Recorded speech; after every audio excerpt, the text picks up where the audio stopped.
Alors, le sujet du jour, les amis, c'est les heures miroirs. Et vous me dites la première info qui arrive. Oui, Anne. Alors, moi, j'ai tout de suite vu descendre une forme longiligne comme une connexion et j'ai entendu le 1 de la création. Et je l'ai vu ce 1 se diviser en deux et comme en miroir, les deux parties qui se reflètent parfaitement et que c'est le début déjà de la division. Voilà, déjà, ce que j'ai vu. Donc, pour l'instant, là, tu es en train de me dire que les heures miroirs, c'est la division. Ouais, c'est relié à l'esprit d'unité parce que ça partait du plan d'où je suis non manifesté, où rien n'existe. Et où tout de suite, cette première connexion dessine un 1, mais qui se sépare. C'est symbolique certainement, mais avec tout de suite cette division. Et donc, de l'unité crée finalement descend la séparation et la création. D'accord. Je te laisse continuer à explorer ça. Sylvia, qu'est-ce que tu as? C'est, je pense, à peu près du même acabit. Alors moi, tout de suite, ce que j'ai vu, c'était les radios réveils qu'on peut voir. Mais là, c'était pas un radio réveil, c'était comme si j'avais un chiffre, le 33, les deux points, et un miroir biaisé qui montrait un autre 33. Et qu'en fait, on disait miroir, mais que c'était pas en miroir parce que c'était pas face à face. Et là aussi, ça me montrait quelque chose d'une forme de séparation. Mais c'était avec le 3.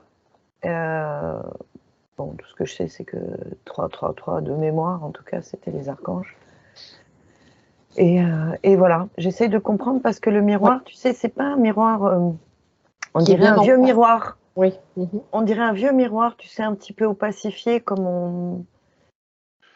C'est étonnant. Pour l'instant, c'est cette métaphore-là qui me vient. Je vais aller chercher plus. Allez, vas-y. Mathieu. Oui, je suis pareil que Sylvia, c'est-à-dire que j'ai pas eu les heures miroirs vraiment qui sont apparues, mais plutôt deux choses qui sont plutôt ce qu'on pourrait appeler la synchronicité. Moi, ça me montre, j'avais jamais vu, mais que c'est le chiffre 4 qui revient tout le temps pour moi. 4h44, d'avoir 444, c'est quelque chose qui est revenu justement aujourd'hui aussi. Et c'est souvent, par moment, on réfléchit ou on est dans nos pensées et on se pose une question et tout de suite on va avoir justement ces heures qui se répètent comme une sorte de signe. Et aujourd'hui, par exemple, ça me montre ça, je te le dis, c'est qu'en fait, en rentrant donc sur la route en train de marcher, je me disais justement, mais dis donc, à chaque fois on voit, mais ça pète jamais. C'est-à-dire qu'à chaque fois on voit qu'on est prêt à ce que le monde s'enflamme et que ça pète et qu'il n'y a rien qui se passe. Et là, juste à côté de mon pied, en fait, je vois un petit pétard des enfants, tu sais, un claque-doigt. Et en fait, je le prends. Je me dis, mais oui, enfin bon. Genre, c'était un petit clin d'œil, genre, t'inquiète. Et du coup, ce claque-doigt était. Du coup, je l'ai lancé et justement, ça a claqué devant moi, si tu veux. C'est ça que ça me montre. C'est que, au-delà de juste des heures miroirs ou des heures qui pourraient être répétées, c'est plus les synchronicités qu'il faut observer. Et que c'est comme si c'était un message. Et ça me dit que les chiffres, parce que moi, c'est 4 qui est évoqué. Par exemple, pour Sylvia, ça avait l'air d'être le 3. Il y a un lien à quelque chose. Alors, comme d'habitude, Mathieu, tu vas bien trop vite parce que là, tu es en train de dévoiler tout. Non, mais je rigole, ça me fait rire. Il n'y a pas de souci. Alors, mais oui, bien sûr, on va y arriver aux synchronicités parce que c'est étroitement lié. Et c'est le plus intéressant dans les heures miroirs, à mon sens. Ok, on développe juste un petit peu sur les heures miroirs et puis on ira voir les synchronicités. Ouais, Anne, je t'écoute. Alors, moi, ce que je vois, ce que je trouve super intéressant, c'est comme si donc on est vraiment dans ce grand champ de conscience unifié avec ce principe créateur et tous les chiffres représentent comme un chemin de création et que chaque chiffre a une symbolique, mais au-delà de la symbolique, je vois que ça vibre à un certain niveau, une certaine fréquence, et que quand sur le plan terrestre, on vibre et qu'on est en cohérence avec le champ, on voit apparaître les chiffres qui correspondent comme un message de validation. Que du coup on peut être sur le chemin et je le vois là du point de vue quantique, chose que j'avais pas jamais perçue comme ça et c'est vraiment super intéressant. Donc tout a comme une signification bien précise et quand on est sur des heures doubles ou des heures miroirs ou des heures inversées, on est sur des combinaisons qui complexifient un peu le message, mais sont comme des multifréquences qui peuvent en fait compléter ce message justement pour nous mettre encore plus sur la voie. On pourrait décoder ça en fait. Alors, tu veux dire qu'il y a en fait déjà deux paliers. Le premier, c'est voir ces heures miroirs, ces chiffres inversés, cette suite de chiffres. Et le second palier, c'est la vibration des chiffres. Je le verrai à l'inverse, c'est-à-dire que oui, c'est ça, sauf que si on part de soi, si je vibre une certaine fréquence, je vais être en résonance avec un chiffre qui correspond au niveau du plan de la création. Donc le 1, vraiment la conscience d'unité, et c'est relié à la source créatrice. Et ensuite, voilà, le 2, bon, on peut dire que c'est comme le début de la naissance d'un projet, la Trinité, ensuite la création, voilà, et on peut décliner ça finalement jusqu'au 9. Et après, on repart sur ce champ-là. Et quand on vibre ça, on rentre en résonance avec un certain type de chiffres qui, sur le champ, le plan, donc correspond à ça. Voilà. Et donc à un plan de manifestation, justement, dans la matière. D'accord. Sylvia, tu acquiesçais? Alors, ça allait tellement vite, là, elle a donné toutes les infos, mais quand j'ai cherché tout de suite, en fait, les chiffres dont tu l'as dit, hein, l'unité et puis la trinité, j'ai vu tout de suite la forme géométrique de Métatron, qui représente l'arbre de vie et d'incarnation, paraît-il. Je ne sais pas si c'est l'arbre de Séphiroth, je ne sais plus. Séphiroth, et qu'en fait, à chaque pôle de cette étoile correspondait et vibrait un chiffre, donc ça correspondait à ce que tu disais en fonction du plan d'incarnation de Mathieu, et qu'on pouvait le voir aussi en plusieurs dimensions. Voilà ce que j'avais, qui correspondait à peu près. D'accord. Ok. Mathieu, tu as des infos complémentaires par rapport à ça? Oui. Je vois exactement, effectivement, tout ce qui a été dit. C'est intéressant. Et que les chiffres ont effectivement que c'est vraiment important de les regarder, de les voir, c'est lesquels, à quel moment. Okay. Et que pour pouvoir isoler après derrière, quel pourrait être le message qui pourrait être implicite derrière. Et que ça me ramenait que, oui, qu'il y a des amendements qui passent avec des chiffres bien précis et que c'est pas... Voilà. Alors, c'est justement la suite de mes interrogations, c'est pourquoi les chiffres? Et quel est l'enjeu derrière les chiffres ou la vibration? Ouais. Une sorte de vibration et un destin. Oui. Alors, c'est pas ça, mais c'est comme si elle embrassait une ligne de temps particulière. Ouais. Une intention, il y a une énergie derrière. Tu veux dire que chaque chiffre est une ligne de temps? Oui, mais encore plus si c'est un chiffre particulier. D'accord. Ok. Et c'est marrant parce que, est-ce que c'est lié à, tu sais, on a des années personnelles et des cycles, en tout cas de ce que j'ai pu lire, on est en année 1, 2, 3 jusqu'à 9 et puis après on reprend le cycle. Est-ce que c'est lié? Oui, ou pas? Alors, ça me montre d'autres choses. Ah, d'autres choses. Ok. Bon, alors c'est pas ça. D'accord, ça marche. Oui, Anne, je t'écoute. Ouais, moi j'ai tout de suite eu que les chiffres influencent la matière à partir de l'information et de la vibration, la fréquence que chaque chiffre porte en eux. Et quand on est sur une combinaison et que, par exemple, si on est vraiment dans une intention de cœur à prononcer, par exemple, certains chiffres, ça peut vraiment créer. Ça a un pouvoir créateur très, très puissant. Et que c'est vraiment pas par hasard, justement, quand on peut avoir des séries de chiffres. Parce que ce sont des Alors, codes. Ça quels me fait sont... penser aux codes barres, excuse-moi. C'est que j'ai Oui, tout de bien suite eu sûr. l'image en fait des codes barres Mm. et ça pourrait être justement d'être invité quand on fait rentrer chez soi des produits, d'enlever les codes barres parce que ça fait rentrer dans notre foyer des informations extérieures qui peuvent influencer notre espace. J'avais jamais pensé à ça, mais c'est tout de suite cette image que j'ai eue et que c'est pas anodin tous ces codes barres et que si on a plein de codes barres partout, ça peut être comme des petites interférences, des petites fritures sur la ligne parce que ce sont des fréquences finalement.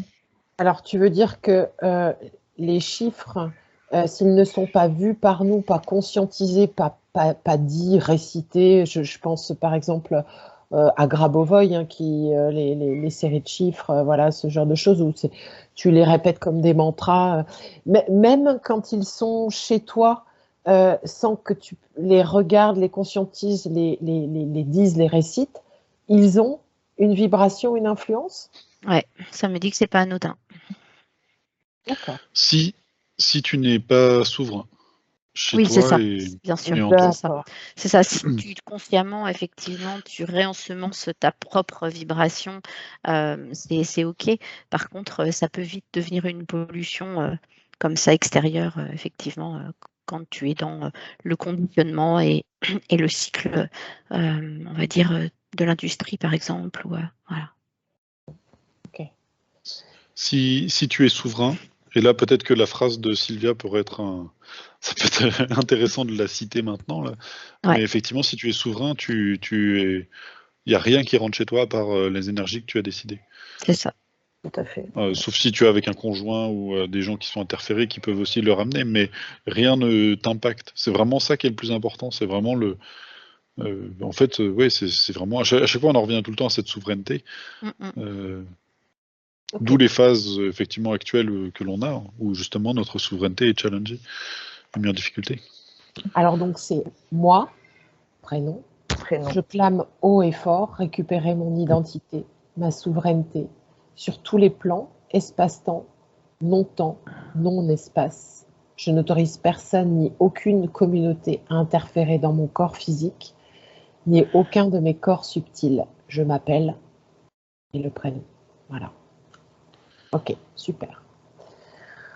Alors, est-ce que les codes barres sont choisis par hasard? Parce qu'il y en a une multitude. Hein, ou il y a des chiffres plus... Comment on peut dire ça? Plus basse fréquence? Je ne sais même pas si c'est juste de dire ça. Ou une combinaison ou un seul chiffre, comment ça se passe? Je sens quelque chose de très subtil, comme si ce sont des séries de chiffres qui marquent la cible, donc le produit, et que intuitivement, ça peut jouer sur les gens qui se sentent attirés par un produit, sans savoir vraiment pourquoi, parce que ça peut les ramener intuitivement à des formes, des odeurs, des couleurs qui sont influençantes et attrayantes. Et donc, ça joue comme avec l'intuition très inconsciente des gens. Et c'est ce que je revoyais par rapport à tout au début, avec ce champ de conscience et ce que je ressens au fond, comme s'il y avait un lien direct et qu'il y a comme une espèce de pouvoir d'attraction qui peut naturellement se créer et nous pousser à parfois aller vers plus certains produits que d'autres parce qu'ils sont comme déjà encodés comme une cible prédéfinie par ces chiffres. Ok, alors est-ce qu'il y a des gens qui connaissent les combinaisons pour encoder, pour donner à des produits, à une image, peu importe le matériel, quelque chose? Est-ce que c'est une combinaison de chiffres particulière ou est-ce que c'est l'intention que les gens mettent, que ces gens-là, ou je ne sais quoi, mettent dans les chiffres qui donnent cette vibration-là et cette attirance-là plutôt? Ouais, Mathieu. Les deux fonctionnent. D'accord. C'est-à-dire que je vois que si on utilise des chiffres, effectivement, il y a quelque chose qui se passe. Et si on sait les utiliser, ça peut être. Mais l'intention, en fait, cela fonctionne aussi, voire presque mieux. Il y a une grosse différence, par contre, c'est que l'intention, c'est comme si, par la souveraineté, la personne met devant elle une ligne de temps qui lui appartient. En utilisant les chiffres, ça passe par quelque chose d'extérieur à soi. D'accord. Moi, j'ai un impact aussi. Et c'est pas la source. Pardon. Non, D'accord. C'est ça, on est d'accord. Oui, Sylvia, tu J'avais disais? aussi un parallèle avec les barres, la largeur des barres, quelque chose de très attractif qui amplifiait le chiffre au-dessus ou pas. La largeur des barres. Parce que c'est aussi le jeu des deux. C'est pas tant que les chiffres. C'est ça. Et comme si un produit a été en échec, ils sont capables de capter et d'élargir une barre juste un petit peu, comme si on changeait une note de musique, et hop, ça va être plus attractif. Ok. Bon, voilà, on fera une enquête sur les codes barres à part. Ok, ouais, Mathieu. Je vois que. Alors, est-ce qu'il y a une loi pour des envies qu'on ait un numéro? Chaque personne est un numéro qui allie le carte d'identité, passeport et le social, tout ce qui est assurance maladie. Dès la naissance, dès la naissance, nous sommes immatriculés. Dès la naissance. Il voudrait qu'on s'identifie à ce numéro. D'accord. Et que ça, c'est quelque chose qui vient de la source de contrôle. C'est ça. Et ils aimeraient justement qu'on soit plus je, comme on vient de le dire dans la phrase, je Mathieu par exemple. Même pas de nom de famille en fait, c'est vraiment je, le nom que je me suis donné ou implicitement donné. En tout cas, que ce soit à la fin, ce soit même plus de je Mathieu, mais en fait que le vrai moi soit ce code qui m'identifie. Oui, Anne. Ouais, c'est ça, c'est retrouver sa souveraineté. Et sur les cartes d'identité, il y a des puces là justement aussi qui sont reliées à ça. Donc, et comme si aujourd'hui, je voyais de plus en plus de personnes se désidentifier, sortir complètement du système et ne plus se relier justement à cette référence de naissance. Et que c'est retrouver complètement qui le je suis, comme disait Mathieu, mais le vrai, donc relié à l'unité, justement, cette conscience d'unité et donc le point zéro de la création. Voilà, dans son essence pure. Ok. Regardez un peu la vibration des chiffres. Est-ce que ces vibrations ont été détournées, ont été créées justement à des fins d'asservissement, entre guillemets, de contrôle? Ou est-ce qu'au départ, ce sont des vibrations neutres? Non, c'est pas neutre. C'est pas neutre, mais ça n'a pas été détourné. C'est comme des couleurs. Il y a une vibration de départ. Voilà. D'accord. C'est ça, originel. Voilà. Et les vibrations de départ, donc elles sont, on va dire, pures. Ouais. Pas corrompu, ça sort pas de quelque chose de bizarre. Non, mais ce que je vois par rapport à l'intention, comme on disait tout à l'heure, là, sur les deux sont possibles, sur l'intention et les chiffres, c'est comme par exemple si tu as un produit et tu déclines l'identité de ce produit à partir des chiffres, c'est l'intention qui va utiliser les chiffres derrière comme étant la base pour retrouver, reconnecter à la cible. Je ne sais pas si je suis très claire, mais ça peut utiliser, ça teinte pas parce que c'est fondamental à la base, mais ça peut être utilisé et dévié à partir de l'intention qui est posée. D'accord. Ok. Sylvia, tu as la même info, et pour revenir à ce que Mathieu disait tout à l'heure, ça ramène une ligne de temps. Donc, par exemple, ce chiffre 6, quand tu te connectes, il correspond pour moi dans l'arbre de Séphiroth là, à une vibration qui était pure au départ, mais qui a été tellement utilisée qu'on arrive sur une ligne de temps impropre. Ça fait des enchaînements en fait. Alors qu'à la base, c'est complètement pur. D'accord. C'est ça. Et ce que je vois par rapport au 6, en fait, c'est comme si je vois le ventre d'une femme enceinte. Et ça me fait penser à la matrice. Et c'est comme si ça peut être utilisé de manière lumineuse, évolutive ou inversement. D'accord. Oui, Mathieu. Oui, en fait, les combinaisons de chiffres, ça fait vraiment comme les couleurs, dans le sens où des fois, en mélangeant plusieurs tonalités, on arrive sur, par exemple, une couleur intense, et pas un mélange de plusieurs couleurs ensemble, qui seraient des marrons. Et effectivement, en fonction des chiffres que l'on donne, je vois une espèce d'horloge qui ressemble beaucoup à une horloge qu'ils utilisent dans les horoscopes, tu sais, à faire des alignements, et je sais pas ce que c'est, je suis pas du tout calé dans ça, mais où ils te font des espèces il y a des triangles qui partent sur des... Je sais pas ce que c'est, mais ça me montre ça en fait. Et étonnamment, les chiffres ont des couleurs qui viennent s'ajouter. Le 4, j'ai eu du vert, le 2, j'ai eu du jaune, le 6, le rouge, il y a des couleurs qui sont venues comme ça, je sais pas pourquoi. C'est les fréquences. 3, le bleu. Ouais. Il y a quelque chose qui, du point de vue de l'univers, totalement logique, et pour nous qui ne l'est pas, parce que je sais pas pourquoi c'est une évidence que cette couleur-là va avec ce chiffre-là, je ne sais pas. Moi, ça me parle de fréquence, de niveau de fréquence, que chaque couleur et note de musique est calée sur une fréquence et que le chiffre est relié aussi à ça. Et donc, on est comme sur justement des niveaux de fréquence et des lignes où tout est associé parfaitement. Et par exemple, si on pouvait rééquilibrer un chakra, on pourrait utiliser et la couleur et peut-être la vibration du chiffre, et ça pourrait être la note aussi de musique associée. Ouais. Ok. Bon, on va revenir à... Oui, Mathieu, tu voulais ajouter autre chose? Non. D'accord. J'explore. Vas-y, explore. Alors, on va quand même revenir à nos heures miroirs, parce que beaucoup les voient de plus en plus.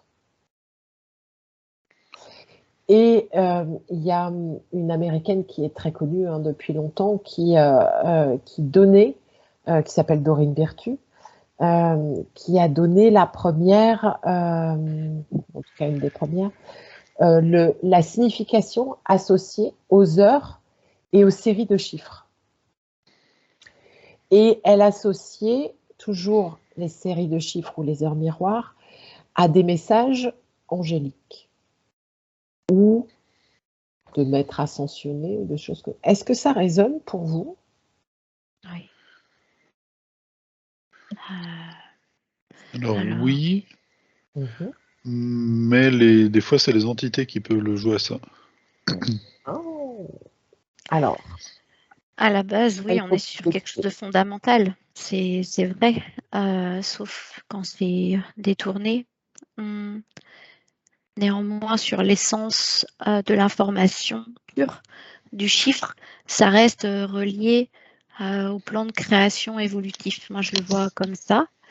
Et après, c'est vrai qu'il peut y avoir des jeux à côté qui détournent et dévient, comme dit Mathieu. avec des fausses vibrations angéliques, archangéliques. Mais à la base, c'est censé quand même être relié au plan créateur plutôt lumineux. Ouais. Donc, déjà, vous confirmez que ce sont bien, ce que dit Dorine Virtue, des messages des anges angéliques, voilà, de ces plans-là. Si toi, tu es relié à cette vibration, que tu l'émanes à l'intérieur, c'est une validation dans la synchronicité que tu es en alignement avec la source, en quelque sorte, ou le plan de création, quelque chose de lumineux. Et que même si tu n'es pas relié ou nettoyé, pour faire simple, des êtres lumineux peuvent passer par ce moyen extérieur pour communiquer avec toi. D'accord, très bien. Alors tu disais que ça peut être utilisé à des fins pas très lumineuses. Comment s'y prennent-ils? Pareil, pour eux. Enfin, ça n'a pas l'air dur de l'autre côté. C'est la vibration que tu émanes, quoi. Ils utilisent la même chose, la vibration. Comment tu peux voir si c'est pas très lumineux ou si c'est lumineux? Comment ça se passe en fait pour quelqu'un qui voit 4h44, 303? Mais les chiffres sont pas les mêmes. Ah, les chiffres sont pas les mêmes. Oui, là, ça m'a montré très clairement quelqu'un qui voulait justement faire un nettoyage et se demander si ce serait bien pour elle. Et en fait, elle voit apparaître justement les 3, 6. Et du coup, elle se dit, oh là là, c'est justement, peut-être qu'il faut surtout pas que je le fasse. Et du coup, elle fait machine arrière. Ça marche dans les deux sens. Et ça, pardon. Donc, en fait, il y a l'explication lumineuse comme pas lumineuse. Est-ce que c'est ça? C'est par exemple. Oui, c'est là où c'est compliqué, mais oui, c'est comme à chaque fois, en fait. Ce qui est utilisé dans un sens peut être utilisé dans l'autre. Et de démêler si c'est. Parce qu'on a des fois, là où c'est intéressant, c'est justement quand on a un questionnement et que ça arrive d'une manière spontanée, qu'il ne faut pas aller la chercher, la synchronicité, autrement on se perd. C'est ça. Ouais. Et s'il y a quelque chose de vraiment spontané, c'est-à-dire que comme si c'était une évidence, on n'a même pas à se poser la question si c'en était un ou pas, une synchronicité. Parce qu'après, si on se met à regarder en permanence les heures, à chaque fois on pose une question, on le cherche la réponse, c'est comme si ça fonctionnait plus. Mais à certains moments, effectivement, il y a des choses qui peuvent intervenir, et puis je ne sais pas comment expliquer ça. Oui, mais ça s'appelle la synchronicité et elle n'est pas cherchée, mais elle vient à nous spontanément. Elle s'impose. Elle s'impose, voilà, comme une évidence. Oui, mais le problème, c'est que si on est interféré, par exemple, une entité peut justement voir nos pensées et se dire, mince, il faut que j'intervienne pour, par exemple, pour pas qu'il y ait de nettoyage. Parce qu'autrement, elle se fait chasser. Et justement, intervenir en mettant des peurs, en disant non, non. Et en mettant des 666 partout. Éventuellement, Ok, d'accord. Oui, Anne. Ouais, je voyais vraiment que la qualité de l'énergie de la personne, elle est essentielle. C'est-à-dire que quand on vibre quand même assez haut et qu'on est nettoyé, quand on vibre l'amour et que ça part du champ du cœur, on est en résonance avec ce principe créateur. Quand on est câblé sur des peurs, on est sur déjà un champ involutif, mais pour nous-mêmes déjà en tant qu'être humain, donc on va être connecté au même champ des forces involutives. Donc c'est assez cohérent de sentir que les heures miroirs se présentent à nous, mais aussi de savoir je suis câblée sur l'espace de mon cœur, je suis plutôt en paix, ou alors je suis plutôt en basse vibration, quoi. Et c'est ça vraiment cet état interne, cette vibration propre qu'on émane, elle détermine tout le reste. Et c'est pour ça qu'on voyait que les chiffres influençaient sur la matière, mais l'inverse est vrai aussi. Bien sûr. Ok. Alors, justement, les heures miroirs sont associées et les séries de chiffres sont justement associées à la synchronicité. Kesako, la synchronicité, comment ça fonctionne? Qui tire les ficelles? Oui, Mathieu. Je reprends l'exemple des claques-doigts, là, des petits Oui. pétards par terre. Oui. Oui. Donc je suis remonté, j'ai vu effectivement un enfant qui justement en jetait. Et je vois une intervention d'effectivement de. C'est compliqué pour nous, que s'il y en a un qui n'a pas sauté et que l'enfant s'en rende pas compte. Et que moi qui passe et qui marche juste à côté, au moment où je me demandais mais comment ça se fait que les gens soient si dociles et que ça pète pas quoi dans le monde, qu'ils ne se rendent pas compte. Et du coup, pour eux en fait c'est le jouer avec les lignes de temps, c'est quelque chose qui semble très simple. Un peu comme quand quelqu'un jouerait aux jeux vidéo, ah bah attends, j'ai perdu, je reviens à la sauvegarde d'avant, je reviens ici, et puis hop, ça y est, j'ai gagné. C'est vrai que vu de l'extérieur, ça paraît très dur à faire, mais pour La eux, c'est très simple. synchronicité, est-ce que c'est nous qui la provoquons quelque part? Est-ce que c'est nos parties subtiles, des guides, ou c'est la combinaison des deux? Est-ce que c'est notre ouverture qui permet cette synchronicité prévue? Voilà. Oui, Anne. Moi, ça me parle de biofeedback et de champs de résonance interconnectés.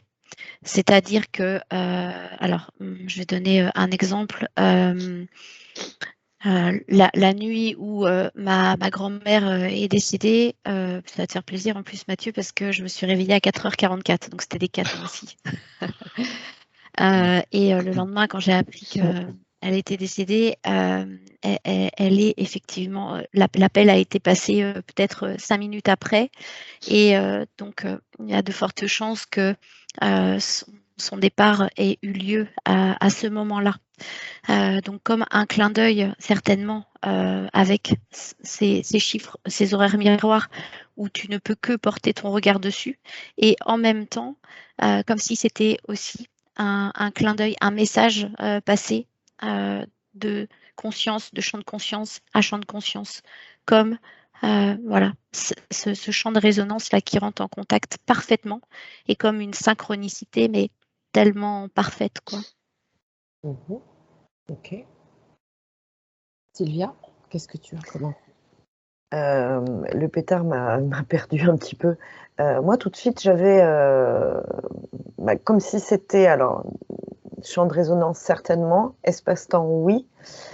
Il peut y avoir des présences, et quand je dis des présences, ça peut être des guides, mais j'ai aussi l'impression que c'est une partie de nous-mêmes sur un autre plan qui peut intervenir. Là, je voyais une dame qui, elle va pour partir dans sa voiture, prendre, et puis subitement, elle revient en arrière parce qu'il y a quelque chose et elle va aller chercher, elle avait oublié quelque chose. Et en fait, dans l'instant, elle a évité ou un accident. C'est ce genre d'espace-là qui est utilisé comme s'il y avait un... et qui est toujours validé par un chiffre ou pas. Mais il y a quelque chose de cet ordre-là qui montre que oui, on était bien là. Il y a eu intervention. Et la synchronicité, c'est aussi la validation dans la répétition de chiffres. Alors, c'est que c'était des petits miracles extemporanés qui valident qu'il y a une communication sur plusieurs plans et espace-temps. C'est ça, il y a une conscience non locale en fait. Et c'est vraiment cette communication de conscience à conscience dans le non local qui fait intervenir ce fameux champ quantique et cette mécanique. Et voilà, de ce qu'on revoit sur le principe de la création et ces champs de vibrations et de fréquences qui rentrent en résonance parfaitement. Quelque chose qui paraît assez facilement lisible comme une toile qui se tisse, mais très clair en fait. Donc, il y a bien intervention extérieure dans les synchronicités. Oui, Mathieu. C'est très intéressant ce qu'a dit Sylvia, parce qu'effectivement, dans ce que je voyais dans les synchronicités, ça ne va pas que dans les petits clins d'œil, ça va aussi sur des problèmes. Mais eux, ils voient que c'est la même chose. C'est-à-dire qu'effectivement, on trébuche et ça t'empêche de prendre un plus gros accident derrière. Et je vois qu'en fait, quand on est aligné, propre, nettoyé, en fait, il y a tous nos êtres au-dessus, nos parties de nous-mêmes au-dessus de nous, qui, entre guillemets, veillent sur nous. En tout cas, ils collaborent sur ce que l'on est en train de faire. Mais seulement si on est, je vois la personne alignée. Parce qu'autrement, il y a une sorte de désintérêt de ces parties-là, comme si bon, tu fais n'importe quoi, on te laisse faire tes bêtises. Et tu nous rappelles en gros quand tu te seras réaligné avec toi-même. Mais du coup, là, tout va contre nous et pas dans notre sens à nous. On se prend les synchronicités des autres, comment dire, le hasard des autres. Et ce que je vois en fait, c'est qu'effectivement, si on est bien aligné, ce qu'on pourrait appeler nos guides, mais qui sont nos parties de nous-mêmes, là, en tout cas dans ce que je vois, viennent collaborer et faire en sorte que le dessin ou l'objectif soit pas entravé par du quotidien ou justement mettre un caillou sous ton pneu pour que tu regardes ce qu'il y a et ça t'a fait éviter une collision plus tard. D'accord. Oui, Anne. Ouais, c'est exactement ça. C'est pour ça que souvent les interférences, elles utilisent, mais quand il y a une recherche à l'extérieur, et que là, je voyais exactement ce que disait Mathieu entre une collaboration avec nous, tous nos corps, et que chaque corps était relié comme à un chiffre, en fait, à partir du point de création, et que tous ces corps, en fait, qui descendent en fractal, sont reliés comme à une vibration, à une fréquence, à nos parties supérieures, archangéliques, nos guides, voilà, et qu'il y a une espèce de collaboration avec notre partie qui communique avec nous-mêmes directement, ce qu'on pourrait appeler l'intuition, et que tout ça, c'est vraiment en résonance pour refaire descendre le message, et souvent en sensation à partir du corps, dire je le sens pas, ou voilà, c'est quelque chose d'assez subtil, et c'est comme si on est guidé en permanence à partir du moment où on est vraiment bien connecté à soi, et là c'est plutôt bien huilé en fait, et ça rentre encore une fois en résonance avec le champ unifié, le grand tout. Voilà. D'accord. Il y en a un qui a parlé justement de ces synchronicités. Et c'est vraiment intéressant, c'est Jung, qui donc pensait que les synchronicités n'étaient pas le fruit du hasard, mais que c'est notre inconscient qui capte en fait dans les millions d'informations que notre cerveau reçoit, ce qui a du sens pour nous au bon moment. Comme une réponse à un besoin conscient ou inconscient. Est-ce que ça match pour vous? Que l'inconscient, notre inconscient, soit activé? Moi, ça me paraît clair et évident, vu comme ça, et que ça fait remonter ensuite à la conscience beaucoup plus clair. Mais à la base, on peut être sur quelque chose qui est totalement inconscient, même de l'ordre du besoin informationnel qui n'est pas forcément capté, mais une part de nous le sait. Et moi, je le verrais comme une forme de communication informationnelle et quantique, et qui envoie un message, et comme s'il y avait cette notion d'émetteur et de récepteur en permanence. Voilà, cette interaction directe avec le vivant. D'accord. Mathieu, est-ce que tu as des infos par rapport à ça ou autre chose qui te dit? Je voyais nos parties supérieures voir comme sur un écran notre futur possible. Et je les vois pas très assidus sur cet écran, mais elles passent, elles regardent, et voilà, oui, il n'y a pas de problème. Ou alors, ah tiens, il y a ça. Et puis elles font un petit truc, et puis elles repartent à leurs occupations. Et je voyais par rapport à ce que tu as posé comme question que c'est comme si nous, lorsque l'on rêve, on a la capacité de sortir et d'aller regarder sur notre écran, ou d'ouvrir un écran pour voir notre futur. Et que des fois, on y voit des informations dont on se souvient, et du coup, ça crée ces rêves prémonitoires de déjà-vu. Et oui, ces sensations. Mais les lignes de temps ne sont pas fixes. D'accord. Donc c'est quand on est sur une ligne de temps qui sait. Mais effectivement, ça crée des rêves prémonitoires. Sensation de déjà-vu. Ouais. Et même par rapport au prophétique, là, au texte prophétique ou au visionnaire, c'est comme si la notion d'espace-temps n'existe plus, de passé, de présent et de futur, et que tout peut s'interconnecter dans l'instant présent, et que c'est pour ça qu'on peut recevoir, au même titre de l'exemple de Mathieu, une catastrophe naturelle qui peut aussi arriver, parce que c'est déjà dans le champ, c'est déjà comme si c'était là, et une part de nous peut déjà capter ça et le ramener ici. C'est déjà dans le champ. Ouais. Il y a des points de passage. C'est ça. C'est comme s'il y avait donc différentes lignes de temps et qu'il y a des moments où que les possibilités étaient vraiment très élargies et d'autres où il y a des points de passage, c'est-à-dire que ce sera forcément comme ça. Tu pourras décortiquer comme tu veux, faire ce que tu veux, tu pourras choisir où tu seras dans ce temps de passage, mais au niveau mondial, par exemple, il y aura forcément ça. Ouais. C'est très compliqué d'expliquer les lignes de temps, mais parce qu'à la fois on n'a pas de destin écrit, mais à la fin il y a des points de passage où tu es sûr de passer par là. C'est ça, ouais, la notion de libre arbitre qui peut être très subjective au final. Ça m'intéresse beaucoup. Voilà, bon, on verra. Ok, Sylvia, est-ce que tu as d'autres informations? Alors moi, je suis allée un petit peu, je suis restée focalisée sur l'inconscient décrit par Jung. Oui. Et ce que j'avais perçu tout à l'heure de la dame qui est retardée de secondes par cette partie subtile de son être qui était en avance sur et qui l'empêche de prendre la voiture. L'inconscient me semble, par rapport à la psyché, moins évoluée que cette partie subtile qui vient intervenir. Au demeurant, si on travaille avec l'inconscient en permanence, on aura accès à ces bulles informatives qui sont beaucoup plus hautes, qui viennent de fréquences beaucoup vibratoires plus hautes. Voilà de ce que j'ai perçu.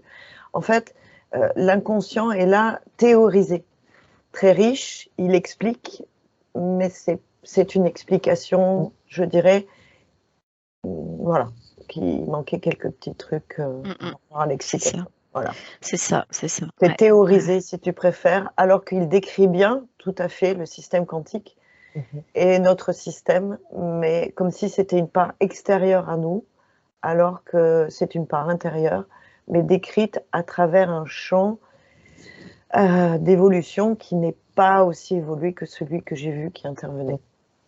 C'est ça. Voilà. Ouais, donc, ouais, c'est ça. Ok, bon. Est-ce que, moi j'ai fini de poser toutes mes questions, est-ce que vous avez d'autres informations par rapport à ce sujet? Pour le nourrir, oui, Mathieu.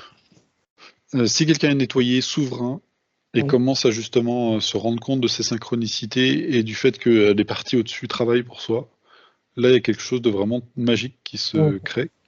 Parce que justement, on est donc aligné, souverain, et toutes les parties au-dessus, c'est comme si on était intouchable après derrière. Et que même si, parce qu'on a comme la foi, que les parties au-dessus ne nous laisseront jamais tomber, et que même s'il arrive des choses, des embêtements dans la vie, ce sont toujours des choses pour un mieux derrière. Et qu'une fois qu'on a une foi incroyable là-dedans, en fait, c'est comme si on était intouchable. Alors, c'est contre-intuitif dans le sens où la société, notre éducation nous dit d'avoir peur, qu'il peut y avoir des manques, qu'il peut y avoir ceci, cela, parce qu'aux informations, on voit toujours des personnes qui ont été attaquées, ou peu importe, mais c'est comme si tout cela, il fallait faire abstraction et justement tendre vers cela. Ok, donc nettoyons-nous, alignons-nous. Et on peut même s'en servir des horaires miroirs quand on tombe dessus et qu'on est dans des fréquences hautes, un peu comme pour manifester quelque chose. Ça peut être la pensée à un être cher et d'être en reliance, et on peut vraiment créer à partir de ça. Amplifier un vœu même, ouais. C'est ça, exactement, la notion du vœu. Et ça passe toujours par le cœur, en fait. Hein. C'est toujours l'intention du cœur. Tout à fait. À partir du moment où ça émane du cœur. Est-ce que c'est le chiffre qui ouvre cet espace, ou ça passe par le chiffre qui amplifie, qui fait vibrer? Je vois comme un schéma magnétique, tu vois, je voyais comme cette notion de biorésonance tout à l'heure, de biofeedback, où ce que je vois me voit. Donc c'est la conscience de l'observateur et de l'objet observé qui se rencontrent à un moment donné et qui crée cette magie dont parlait Mathieu. Ok. Super. Est-ce que vous avez d'autres informations? On peut s'arrêter là. Allez. Super. Merci à vous. Merci. Merci à toi. Merci.